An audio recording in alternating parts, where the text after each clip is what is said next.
Out of nowhere, Super Monkey Ball makes its 8th generation home console debut with a remaster of one of the most underwhelming titles in the franchise. Banana Blitz on the Nintendo Wii was considered to be too easy, and the motion controls became more of a negative impact on the gameplay than a positive one. While some may ponder why the first two titles weren't chosen, this does present a golden opportunity to make adjustments and fix the issues that were present in the original release. So, did they manage to turn around this Wii launch title and make an interesting debut for the current generation of Monkey Ball?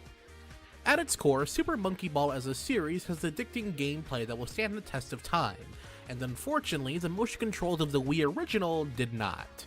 Motion controls just didn't work well with the fast-paced gameplay, and made the game more frustrating to control. As a result, the level design is much more basic to accommodate for the motion controls, as there are more guardrails to stop players from flying off the level. The removal of motion controls now allows the players to comfortably play with more urgency to score those faster times, but the level design was not really adjusted, if at all. This makes the game feel even easier than the Wii original in that regard. An easy fix to this would be removing a lot of the guardrails present, and pulling out the camera a bit more so the player can see more of the obstacles that are coming. Now that the player has a better grasp on the controls, it becomes a lot easier to notice the issues with the game's physics engine.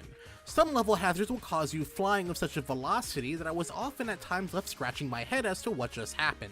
Banana Blitz also was the first game to introduce boss fights as a series, and even though it was the first, they were some of the most frustrating parts of the game. These fights would include collision detection issues, which caused their hurt box to seem smaller than what it seems, and they had hitbox issues which made them seem larger than what they appeared to be.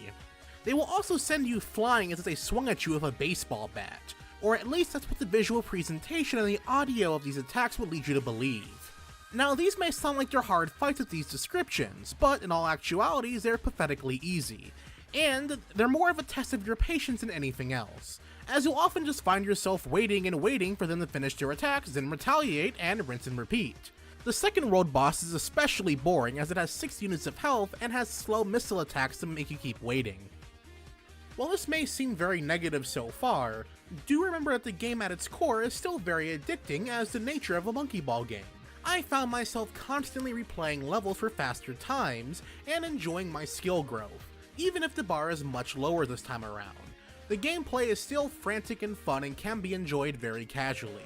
Due to the level-to-level structure of the game, it seems like Monkey Ball is a perfect fit for portable play on Switch, and the action is as smooth as ever as it maintains 60 frames per second in both docked and handheld mode. The title isn't very long either, so it's perfect for that portable play even more so. There are some benefits to TV play as the title features 10 party games for up to 4 players to play in multiplayer. The mini-games are pretty mindless and forgettable, but some of them may be good fun of a few friends.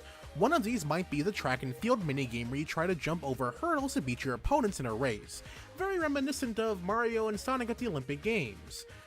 There are even some online features such as the leaderboard to pitch your scores against people all around the world. Presentation-wise, the game is stunning and sounds spectacular. The color really does show itself in the TV play and undocked in the Switch's display. The color especially pops out in the game's Snow World, where the color blue is so vibrant. The soundtrack is frantic and high energy, just like the series is known for, and it helped bring me right into the action. It almost felt like the game was having a good time to be here as well. Overall, while Banana Blitz has quite a few issues that should have been ironed out in this HD re-release, the game seems to be an overall improvement. The removal of motion controls has given the player much more control over their actions, but it causes the game to feel even easier. On top of that, the issues with the physics engine are much more pronounced. The boss fights are also mostly unchanged, which is a huge detriment to the game, as that was the most frustrating part of the Wii title. However, at its core, the gameplay is still very fun due to the nature of the series. It is very portable friendly and can be a fun afternoon for someone looking for an easy casual time. And that's it for our review of Super Monkey Ball Banana Blitz. If you have any comments or questions about the review, by all means leave them down in the comment section below. I'd love to hear from you guys about this game. Also, let me know if you plan on picking up this game.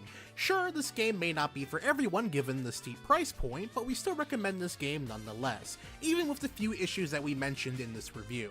Also, if you're new to my channel, finding me out for the first time through this review, hey, be sure to subscribe for future reviews, commentaries, let's plays, and more. And finally, I'd like to thank all of my patrons on Patreon and YouTube members for making today's review possible. And as always, everyone, thanks for watching.